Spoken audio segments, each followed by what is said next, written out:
So today we're going to talk about utilizing specialized mobile strike teams for effective invasive species management. You see my contact information there. If you have any questions after the presentation, if we can't get to them in the question and answer, please feel free to email me or give me a call on my cell phone. And I'll have that slide up at the end again so you can gather that information. The presentation will also be on our website, invasiveplantcontrol.com, and you can go there to watch it again if there's any information you wanted or any details you might have missed. So I know a few of you guys on the call work with strike teams or invasive plant management teams or some type of team that travels around, but just to give a brief definition of what an invasive species strike team is, I think many people consider it to be based off of military strike teams, kind of SWAT teams, or wildfire management programs, which basically employ mobile, highly trained, expert targeted workforce. That's one of the EPMT definitions that I found. And I think it's pretty accurate in terms of what we all consider the strike teams to be. They promote efficient use of expertise with limited resources. And really, it depends on the organization in terms of what they can and cannot do. I would have to say one of the reasons we're kind of delving into this a little bit more right now is because I really feel like over the last few years, what you see is a lot of teams and a lot of groups that are out there, and they have resources, but they can never actually put together the whole package and do it exactly how it should be. Probably the best example of one that does a good job would be the Park Service. But there's a lot of other groups out there that work really hard at this that I think they just don't have the resources to take it to the scale that they can. So a couple years ago, we did a conference at Forest Glen up in the Maryland area, and we were doing it for them because we were putting together a pilot project for strike teams for the Department of Defense, which I'll talk about a little bit later. But for that conference, I invited a lot of different speakers from around the country that ran some sort of a strike team or mobile invasive plant management team. So I'm just going to show you just really briefly part of their presentations just to give you an idea of what strike teams are to different people. One good example is the Ohio Woodland Jobs Corps. Now this was more of a temporary type strike team, but it was built to have a team approach to controlling invasives on Ohio State forests. Dave Apsley is the one that ran this. Their goals initially were to create jobs. This was part of the funding from the government a few years ago, and they did actually get out and create some of these jobs. We'll talk in the next slide, I think, about the real details of what they were able to do. But the goal is to focus on the control of invasive species on Ohio State forests. They were funded by the American Recovery and Reinvestment Act. They were affiliated with AmeriCorps. And you can see the number of crews on the number of forests that they actually were able to work with. So their goal was to put together these, I don't know if you want to call them the most specialized teams, but the specialization in this case was that their focus was going to be invasive species. And they were training a workforce that when they finished working on this project, they could go out into the industry and find a job in some type of similar field. So they went out and got the equipment, they got the herbicide, they built storage facilities, they identified their priorities, located project areas, and then they put together their prescriptions and their record-keeping system. As you can see, their key accomplishments for this strike team was that they treated 3,200 acres over the course of this project. They worked on crop tree releases. They also did some reforestation and grapevine control. I guess you can call that invasive in some places. It might not be non-native, but it certainly is invasive. So the invasive species part, this particular strike team was able to control 3,200 acres of invasive species. Ailanthus, Paulownia, buckthorn, bush honeysuckle, autumn olive, among others, using basil bark, hack and squirt, foliar, all of the typical traditional methods for controlling invasive species. So this one example, and this is a state group, shows you that when the funding is available, they were able to go out and in this case do something very specific. They did the on-the-ground control part. As we go through the course of this presentation, I guess what I really want to lead to is the importance of not just doing the on-the-ground control part, because if we just do that piece of it, we're really missing out, I think, on the long-term abilities of what a strike team can do. And I think one thing you miss out on is the ability to secure funding for future projects. You know, this was, I believe, a one-time shot. I don't think they were able to take this any further after that money was there. And a big part of that, I think, would be because you didn't necessarily have anyone working on that funding part of it, that component of it. So that's the state. Now let's look at the Fish and Wildlife Service. Jenny Erickson, when she was the National Program Coordinator, put this presentation together. And Fish and Wildlife Service has its own strike team program. You know, I think their biggest goal is to invest in the prevention part of it, which I think as we go through this presentation you'll also see, I consider to be one of the most important components of what the strike teams can do. Their goal is to contribute to the restoration and maintenance of native plant and wildlife communities in National Wildlife Refuge System. You can read the rest of that, by reducing invasive species through the different methods. The goals are prevention, reducing the spread, using early detection and rapid response to do it, and also to develop the IPM strategy that's going to work best for their invasive species control. So the teams that they have, you can see where they were located when she gave this presentation. We're focused on very specific projects and specific regions. Looks like regions 2, 4, and 6, and 1. And you can see the ways that they were trying to address these problems. So their strike teams were doing the on-the-ground work, but they were also doing a bit more monitoring. So the one we looked at in Ohio, they didn't really show a lot of monitoring and mapping. But in this case, I believe they do a lot more of that, which I think is a very important component of it. They do obviously have to think about the funding aspect every year, and I think what you'll see with every one of these examples is that funding ends up coming down to being the biggest problem for everyone, the biggest issue that they deal with every year. But you can see they did also work on education and outreach and collaboration on projects. So I guess the point that I'm trying to make here is that certain groups do certain things with the resources they have. As we build up on these different strike teams, you're going to be able to see the components that all need to come together in one. I'm going to kind of skip over the history there and then just jump into now the Park Service. So Jill Swearingen gave a brief talk on what the National Park Service has for strike teams, and theirs are called exotic plant management teams. And I think Betsy might be on this call. Yep, she's on the call, and she's oversees one of these teams. And this is a map that I just pulled off the internet that you can see where their teams are located. This might have changed at this point, but I know this is the general idea of where their teams are and how they spread out and send out specialized teams to do the work on the ground. The EPMT concept, or strike team concept, in their case would be long-term recognition of invasive species in the National Park Service. They base it on that military strike team and wildfire management program. And they utilize an integrated approach to invasive plant management. So now we see the list growing. So it's getting better. And we can see as the teams that we're talking about, as we get to the next team, you're starting to see that each group is adding to what they're able to do. So with the Park Service, they have cooperation, they have inventory, monitoring, prevention, treatment and control, restoration, EDRR, and they're able to work outside of the boundaries of their own parks in many cases. So you can see this is a much more expanded version of this mobile team model. And I think that this is what we really need to build off of, is something more like this, because we get into a lot more complexity and we have a much more systematic approach to the way they're going about managing their properties. Just to give you a bit of their accomplishments, and this was just through 2010, these are some of the statistics that Jill was showing. You can see the acres inventoried, 87 million. The acres monitored, infested acres, treated acres, 108,000. So you can see they do the treatments, they do the monitoring and the inventorying, and I know from a fact, because they come to many of our trainings and workshops, they do a lot of the educational components.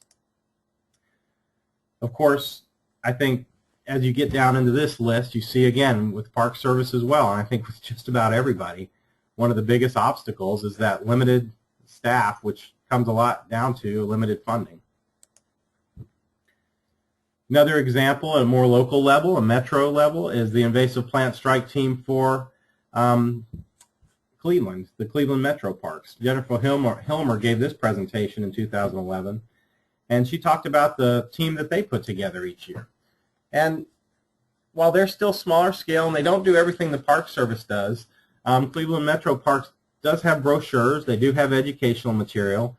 So the team actually gets out and spreads out the information as well as doing the work on the ground. So they're trying to build up their capacity, their mandates, and spread the information. And you can see their goal has always been a lot more of the on-the-ground part and the educational part, but they work hard to have the right crew leaders, the right crew members, and the right equipment so they can be efficient during the time that they have this staff in the field.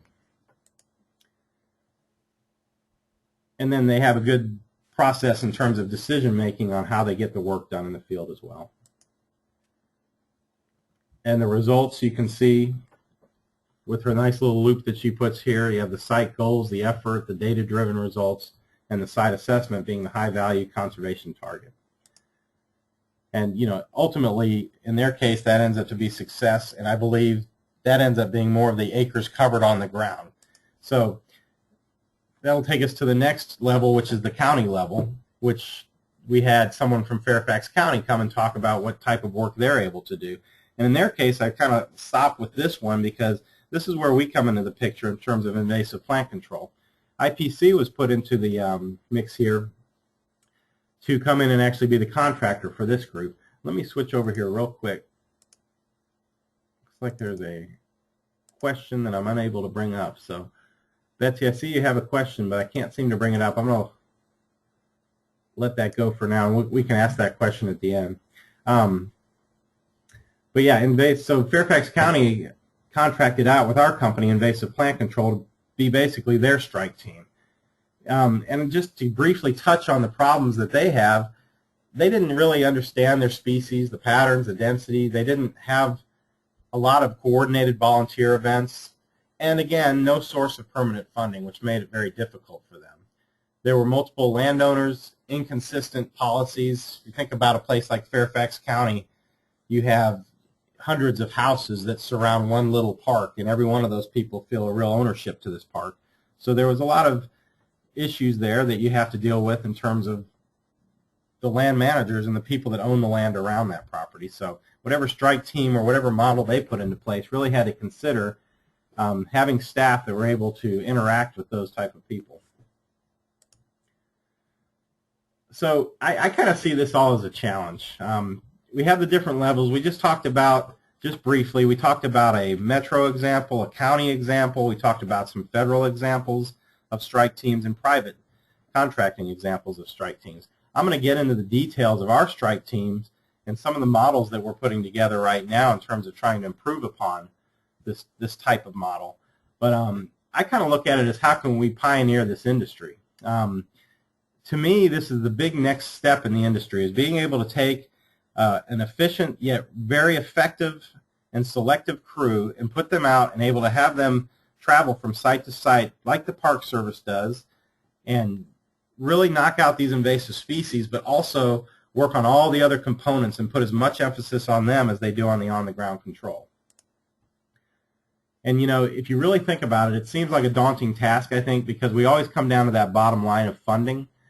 But I think if you've ever heard this before, our greatest challenges can lead us to our biggest opportunities if we follow the correct course. Unfortunately, I don't think a lot of people follow the correct course. They see that, they get a little scared, and they veer off course, and they might just give up.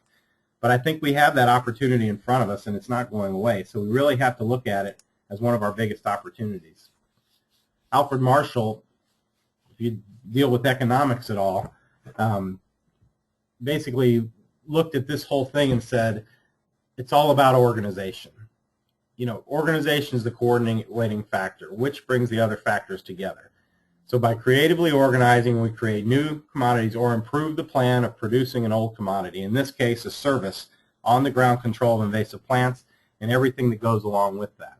So if we can get organized and we can do this well, then I think we can actually create that biggest opportunity that we've seen. Now, through the course of history of this industry, which I would say is around 15 years old, 15 to 20 years old, we've seen a lot of factors that have changed. We've seen a lot of growth, and we've seen things that have come together over the course of time. But what happened, I think, is that over the course of time, the different components of this industry have been very self-sufficient. They haven't really relied on the other components and come together to make everything work well. If you want a good EDRR volunteer program, they're in a lot of different places, and you can go find a sample of it. If you want to have a good native plant restoration program, there's a lot of good examples of that. There's a lot of good early detection, but they're not usually matched with the rapid response part. A lot of people doing the mapping, but not very many people putting the rapid response together with the EDRR. So one of the things we've proposed over the last year is doing a couple pilot projects, utilizing strike teams to be the model for putting all these pieces together and actually taking that systematic approach, away from one land management organization and trying to make it more of a collaborative effort where we can use it across the country, and not just our country, but in neighboring countries as well. So 2 pilot projects we've been working on, which I consider large-scale, multi-state, multi-land manager projects, are one for the Department of Defense and one for the Pacific Northwest Invasive Plant Council, called the Mobile Strike Team Pilot Project. And I'll talk a little bit about that while explaining the details of what our strike teams at Invasive Plant Control do. Now, just briefly on this one slide, I'm going to say Invasive Plant Control has been in this business ever since we started. When we started 15 years ago, we put together a team that at the time included 4 or 5 people, and they traveled from site to site, whether it was in Nashville or any other part of Tennessee, and they controlled invasive plants and moved to the next site. And they had to be efficient and effective in what they were doing. And from that point forward, our teams have just expanded, and we travel around the United States and in some cases around the globe doing invasive plant management now. And they cross all boundaries. We'll be working for a 1-acre private landowner one day, and the same crew will be working for the National Park Service the next day. So it's easy for them to cross boundaries, and it's easy for them to work on education and trying to get the word out in terms of what we can do to help expand the project that they're working on. So just to give you an example of the proposal we have put together, and it's in right now, and there's a potential for funding for this. Like any other grant, you don't know if the funding will come through, but I think it's more the conceptual idea of what we're talking about here that I think is important, because the grant proposal has allowed us to really think harder about how we want to move forward in this industry and how we want to see this industry go. So their proposal that I'm the president of that organization now, that's why we're going through that organization, includes basically trying to successfully merge all these independent pieces of this puzzle. The EDRR component of it. I keep stressing early detection needs to be matched with rapid response. I see way too much of the first and not the second.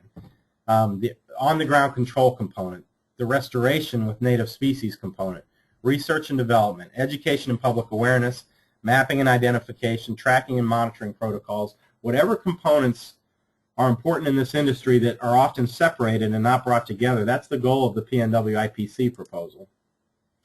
The Department of Defense Legacy Strike Team Pilot Project was to actually try to emulate what the Park Service or the Fish and Wildlife Service have been doing and create a team that was similar for their purposes, and also emphasize all those different segments of the industry, not just the on-the-ground control part. We did focus on the early detection rapid response part, and those are the species we will be targeting first. Where I believe on our second project, in this project right now, we're on our second site. This was funded by the Department of Defense Legacy Fund, so it's actually a project that's ongoing right now, and the team's out there, and they're working on sites, and when they finish a site, they meet with the stakeholders on the site. They introduce the idea of cooperative invasive species management areas. We're building databases and tracking tools for them. All the different components that we're talking about today are being built for these pilot projects. And you can see some of the components right in front of you. There's 6 of them that are involved in what the pilot project is doing. I think one of the key ones is the on-site training of local stakeholders, because we realize these strike teams are there for a short period of time, and our goal is to create a team that's local that will always be there and always grow and always have the capacity and ability to go out and either follow up or even start new projects that the mobile strike team will be working on from year to year. So for IPC, for our company, the strike team model is very important. We don't want a lot of Bart Simpsons on our team. we want to have college-educated, resource management educated people in the field, or people that are highly qualified, maybe have 5 years experience working on invasive species. Our team, as we're putting together another proposal for another country right now, we're building a business plan actually that will direct a new strike team model for this country. It's going to involve aquatic specialists, terrestrial specialists, insect specialists, disease specialists. The goal being to have someone from the different components of the invasive species industry available on that team that is talented enough to work on plants, diseases, insects, whatever's out there. So this team roams from one side of the country to the other, working in different parts of that country and different agencies, and they're able to do the training, they're able to do the workshops, they're able to do the on-the-ground control or the aquatic control, whatever it might be. They have the equipment and the ability to do that. And to do that, you have to be able to trust the people that are on the site, the people that are on your team out there working. So it involves training, it involves equipment, safety equipment, trying to understand what tools are available and what's the best thing to use. Talk about the chemicals with these team members. Make sure that this specialized strike team is specialized. Make sure that they're educated and they understand all the components. Invasive plant controls team is that. I've mentioned this before to some of you guys. When we first move into a new state or a new area that we might be unfamiliar with. First time we went down to Florida, instead of just going down there and taking a job and just learning while we worked, we decided it was best to take all of our crew leaders and administrators and go down there, volunteer our time for a week. It was a little bit more than a week, with the Park Service, with some other groups, and actually work on their properties as volunteers, learn the methodologies, learn the techniques, get very familiar with everything before we went down there and did the work. So that helps these team members feel more comfortable on the sites they're working on, and it truly makes them specialized. One of the key components of the DoD strike teams, the Pacific Northwest ones, or invasive plant control strike team as we're talking about now, is that we really want to emphasize selectivity. So selectivity is important to emphasize while you're working on the ground and the methods you choose, but it's also important to emphasize when you're out looking for grants. It's also important to emphasize when you're putting together management plans. So when these strike teams are putting together all these different tools, selectivity is one of the key components they keep in mind. And it boils down to the on-the-ground part. The applicator is the ultimate tool. So make sure that the applicator is able to be selective by understanding the plants that are out there, being able to ID and key things out, and know what the different alternatives are. I use this example for selectivity. When I'm standing at a boardwalk for the Georgia State Parks here, and I'm taking this picture, there's about 20 or 30 people around me on the boardwalk looking at this waterfall. Now, I could have had my crew member go up there with a blue backpack sprayer with blue dye and spray this aquatic safe chemical on this stilt grass, but it would have freaked everybody out in the audience that was up there just there to observe the waterfall. It didn't make any sense. You have to have a crew that's smart enough to make simple decisions, because it's not all about the treatment, it's about the education of the people that are there as well. And if they see the crew out there and they hand pull this, they put it in a bag and they go down, they explain what they just did, it's going to do a lot more good than going out there with what might be safe but doesn't look very good in another method. They need to know the different plant species. Is it Akebia or is it Virginia creeper? Make sure when they're treating the right plant. There's too many teams that are not specialized that are put together to go out and work on natural area sites that are going to spray both of these plants when they're trying to only treat the one on the bottom. They see 5 leaves, they spray it. Make sure, and we make sure when we have our staff out there that our strike teams are very highly trained and able to identify plants. And we also have the tools available to let them do that. Now, we stick to a lot of very specific performance requirements, establish certain timelines, try to stick to completion times, list the best times that we can be working, but we also try to clearly state how the performance is going to be measured and evaluated. And if you take the accountability tools that are available out there and you take some of the new online tools, if you haven't sat through our online tools presentation, I encourage you to do so. You'll see some of the tools that we use now for tracking our crews on a day-to-day basis. So when our strike team is on a site, the agency that we're working for, the group that we're working for, can just jump online and see exactly what they've done that day. They can see the chemical usage, people on the site, the map of where they've worked, the species they've worked on. Everything is there real time so they can look at it. Find a way to hold your strike team accountable, and it makes them work harder and safer and more efficiently. Protects the interests of both parties, helps them stick to their timelines, and it helps them stick to their performance measures. So there's a lot of ways that you can hold them accountable. Just to kind of, for those on the line that aren't familiar so much with strike teams, just to give you an idea, strike teams live on the road. So just to give you a brief overview, this is their home, the hotel and the truck. This is where IPC's crews live and work. We have F-150 Fords that we use for the most part. They get a little better gas mileage as much as we move around. But sometimes you have to take a boat to the site. Sometimes you have to take a swamp buggy when you're working in different parts of the country. A lot of different materials, a lot of chemicals, a lot of backpacks, equipment that you've got to take around, a lot of cleaning equipment that you have to have wherever you go. You can just imagine the amount of equipment that you have to go to when this same team is working in Florida one week and they're working in Pennsylvania the next week.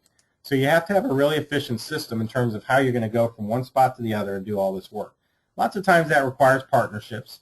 Sometimes that means working with another company. Sometimes it means working with the agency to utilize their amphibious equipment or whatever it is that they might have available that would make it easier to get around on a site. Because obviously your strike team can't carry this tool around with them everywhere they go if they're working in Maine one day and Florida, the next month.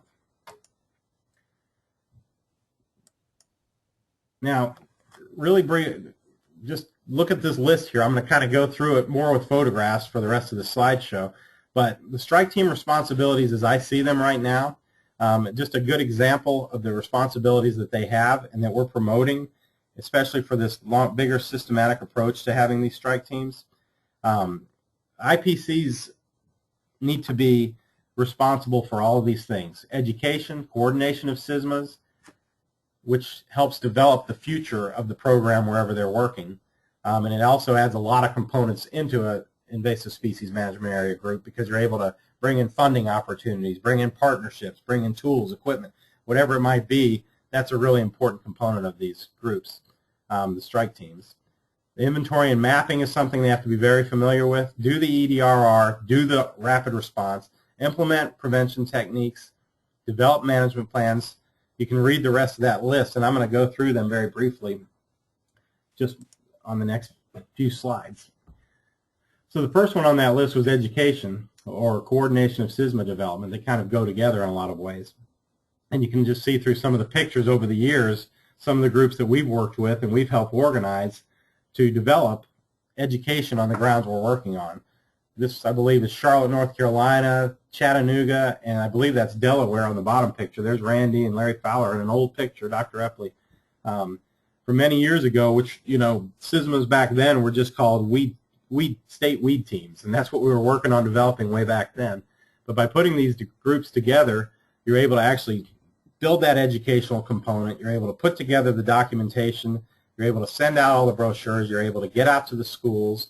You're able to cross boundaries, make sure that you're working on the other side of the fence line from your own property, but you've really got to have that component. So nowadays what we're working on is having our teams, especially as an example on the Department of Defense pilot project, putting these teams together while they're there. So when they're done treating in the field, they're able to actually go into a conference room at night, meet with the locals, talk with them about what a SISMA is, talk with them about partnering opportunities, funding opportunities, grants, whatever's out there. They're able to talk with them then and actually create the next level of this group. The next level of how the strike teams work will be carried on.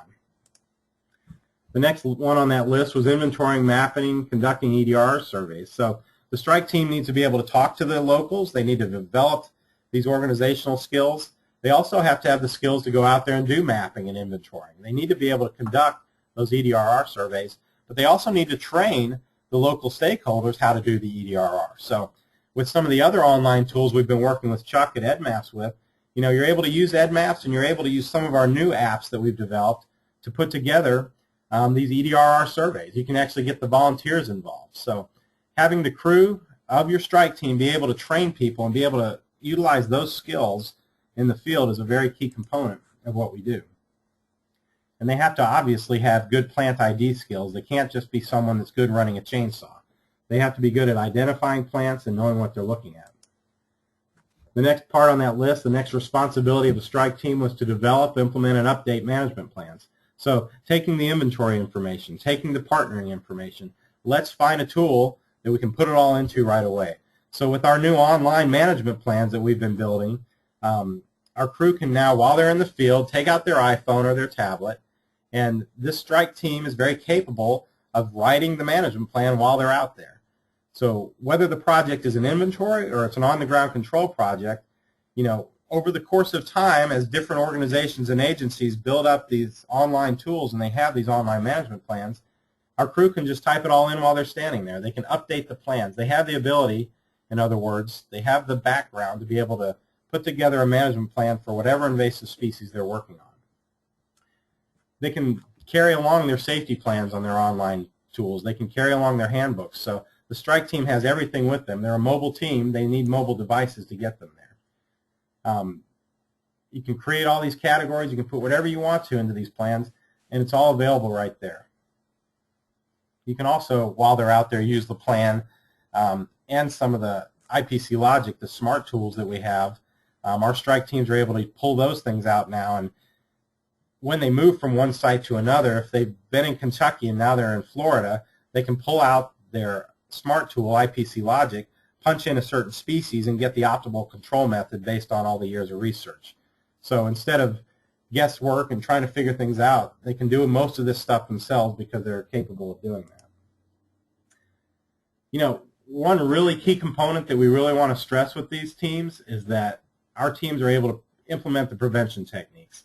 Implement prevention means when you see a mower deck that's driving around mowing the fields of the DC area or the roadsides and it's growing stilt grass with seeds that are seeding as they drive around cutting the grass, talk to them about it. These guys are capable of discussing this with them. It's really important. I'm going to give an example real quick of prevention and why it's important. I know most of you guys know this, but I like to use this example. I think it's very interesting. We had a request to do a project for the Falkland Islands a couple of years ago.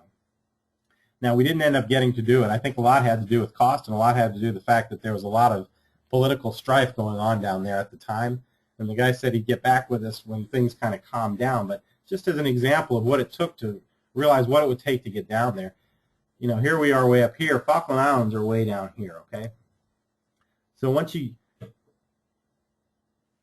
you started out in the U.S., you went to Brazil, you had to catch another plane to another place that only flew, I think, once a week to this other airport. Once you got to that airport, you had to catch a boat to a certain spot, and from that island, you then took a Coast Guard boat that only went out once a month to get over to the islands that we had to work on, which were the South Georgia and South Sandwich Islands.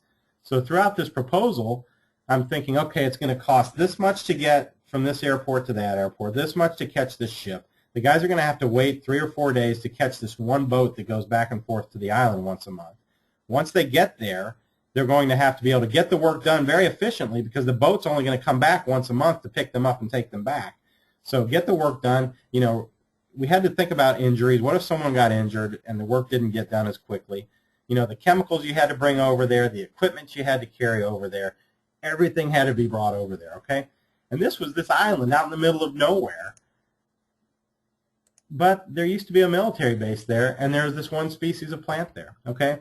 And it was growing all up along the hillside. So what would normally have been, not a problem at all became a problem because they didn't utilize prevention. They didn't take the next step when they saw this plant the first time to actually control it when they saw it.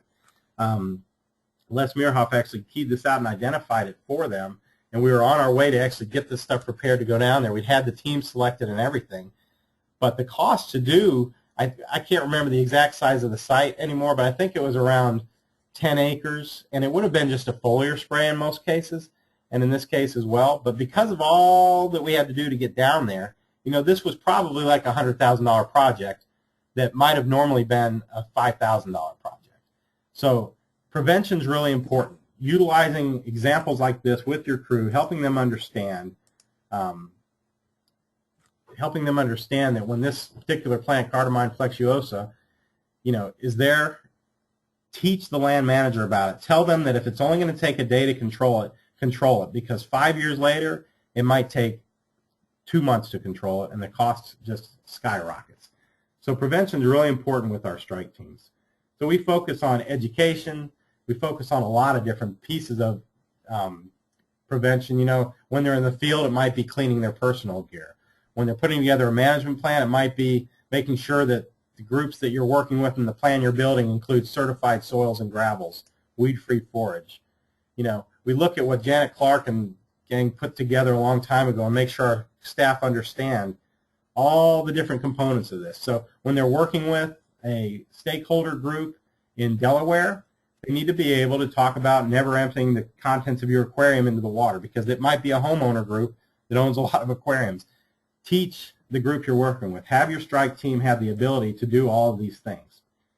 Make sure your strike team can be preventive in reporting invasive plant occurrences. And there's been several occasions where our team, and I'm very proud of them, have found new invasive species that people didn't realize were there. But they've also found plants that were native that might be rare that the landowner didn't know were there either. So if they weren't being selective and in their control, they wouldn't have found those species. Over the course of time, myself and Randy and others have had the opportunity to do prevention workshops and trainings for the port of entry inspectors, in this case in Africa. We went on boarded ships. We looked at the way they were loading old cargo and wood into trucks and just driving it off into the country, with the insects and everything else that might have been coming from wherever that boat came from. We're able to take that information, train our strike teams. These strike teams that are working for the state park in Georgia have every ability to go over to Africa now, teach them about prevention, talk to them about how they need to inspect boxes in airports, talk to someone in Minnesota about how to put up certain signage to prevent the spread of aquatic invasives. They're familiar with the programs that are already out there. They're able to utilize, the I've Got One apps, the stuff that Chuck's put together. It's all there. They're able to utilize those things. When they're talking to ranchers in Montana, they can talk about certified forage. Here's me. When I walked out of one of the forested areas in Florida, I think Tony Pernis was there and said, "Hey, Steve, check out your hair." Prevention's important. Even when you're not paying attention, those seeds are latching onto you, and you're carrying them around. So just clean your personal gear. Jim Miller and I were talking about, when we were writing our book, was to create a nice small portable prevention bag so that you can actually have a brush and a few other tools that you can scrape yourself off with that, maybe the strike teams have something like that they can carry around with them, and they can utilize that as an educational tool as well. They need to be familiar with things like vehicle washers. They need to be able to use them. And here's some examples of vehicle washes. The DoD strike team that we put together, this is the type of equipment that comes back to the sites that we might be working on. So just to give you an example of the tools our team has to be familiar with, this is what normally happens is, well, let's go back there. See if I can run that. No, it's a video, but it's not going to run right now. But if you have just a regular spray washer, that's what people usually use, or a really expensive big device. But with a mobile team, and if you come back and you watch, well, here we go. Let me push that there. So you can see when this piece of equipment comes back from overseas and they do this, they're really not going to eliminate every seed that's on this device, right?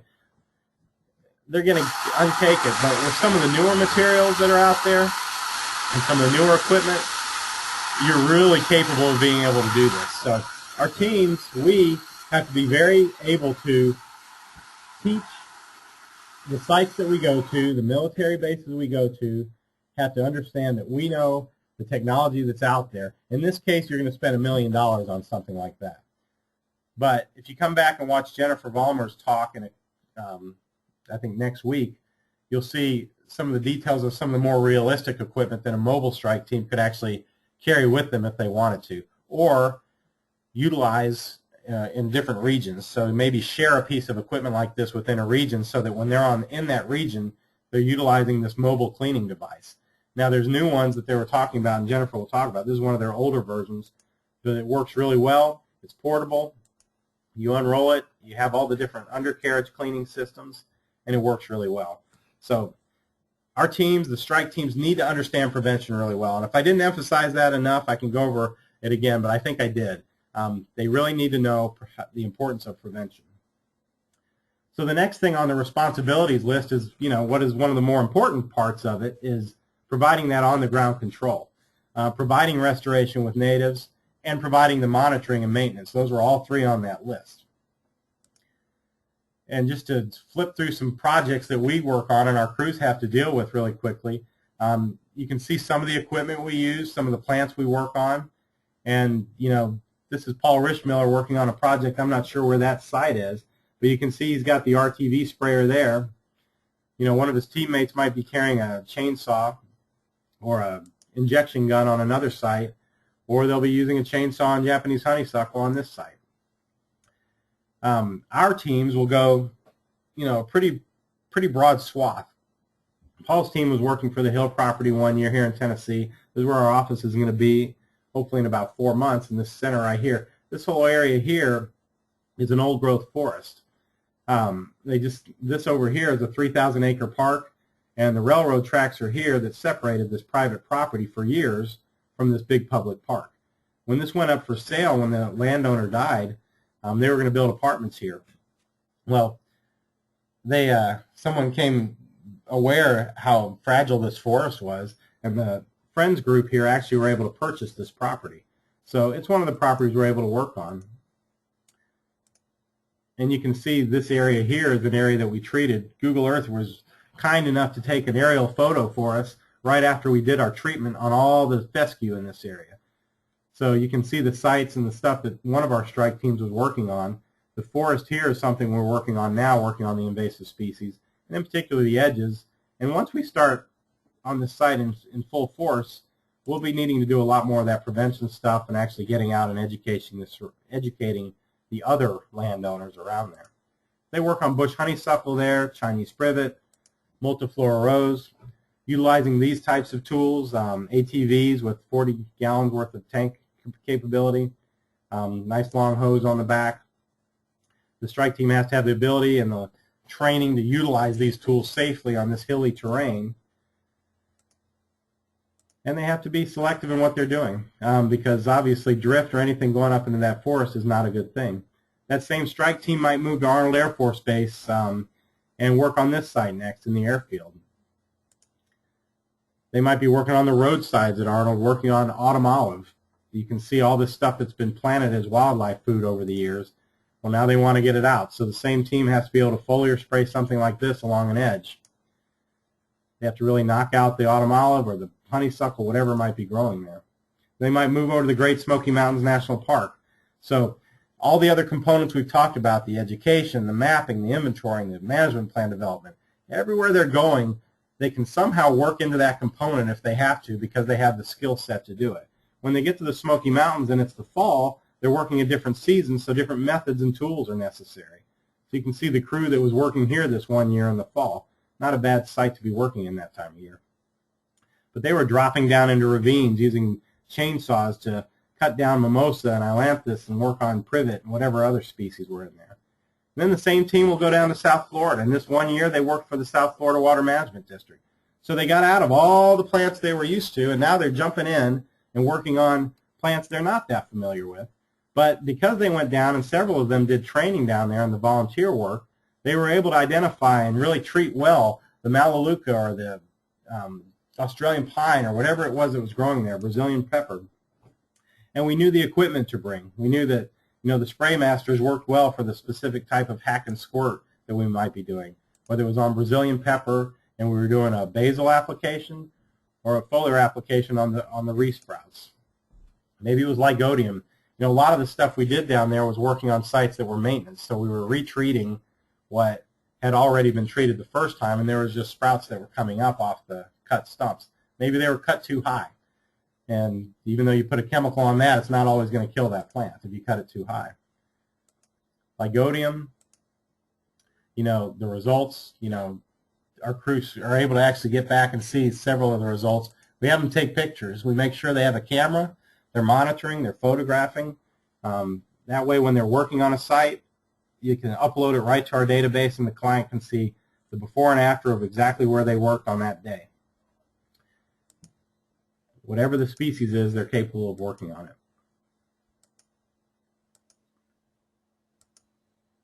From there, the same crew went to the Virgin Islands. Paul was part of the crew that went over there. He went with a couple of the other crew leaders on this project.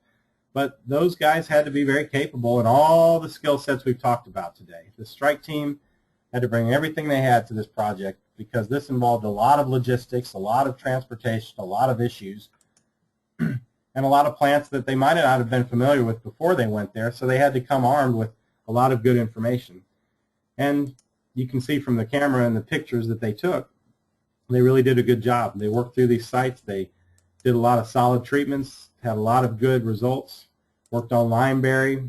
You can see the 14-day differences in the control on African guinea grass. You can see they use backpack sprayers a lot on this project. They use machetes and some other tools. So while they're capable of doing the online seminars, building SISMAs, doing the ID for different groups, training local land managers, they're also very capable of doing the on-the-ground work. They're also very capable of doing the restoration when it comes time. If a client or a group is able to do it and they need to do some restoration with native plants, you know, they're very able to find these native plant nurseries, pick the right plants, and put them in the ground where they need to be. And they have a team, and we have people that we can call, and they can call and work with to make sure they're doing the right thing. Maybe it's reseeding. These fields at the Hill property, you know, had to be reseeded, so we were able to rent a tractor, get out there, work with one of our partners to come out and seed drill that whole acreage that we worked on. And then finally, one of the last things I'll mention today is the importance of training the locals to manage the site. All the stuff I just talked about, all the important things that a strike team does, from what the metro parks do in Cleveland to what our teams do on the Virgin Islands, all that stuff. It's not going to do a whole lot of good if once they leave, nobody's doing anything else. So it's really important for this team to be able to train the locals to manage the site. Maybe it's the in-house pest management person at the military base, or maybe it's the Friends group. It might just be the Friends group that has, you know, a really nice component of land management in their system, and you can get them involved. Maybe it's the local Boy Scouts. Maybe it's the local high school. Whatever it is, these teams have to be able to train those guys, put on a workshop, do in-house training, whatever it takes to get the locals set to manage the site once we leave. We might come back and work on it from year to year, but it's not going to really make a lot of progress unless there's somebody doing something locally all year round.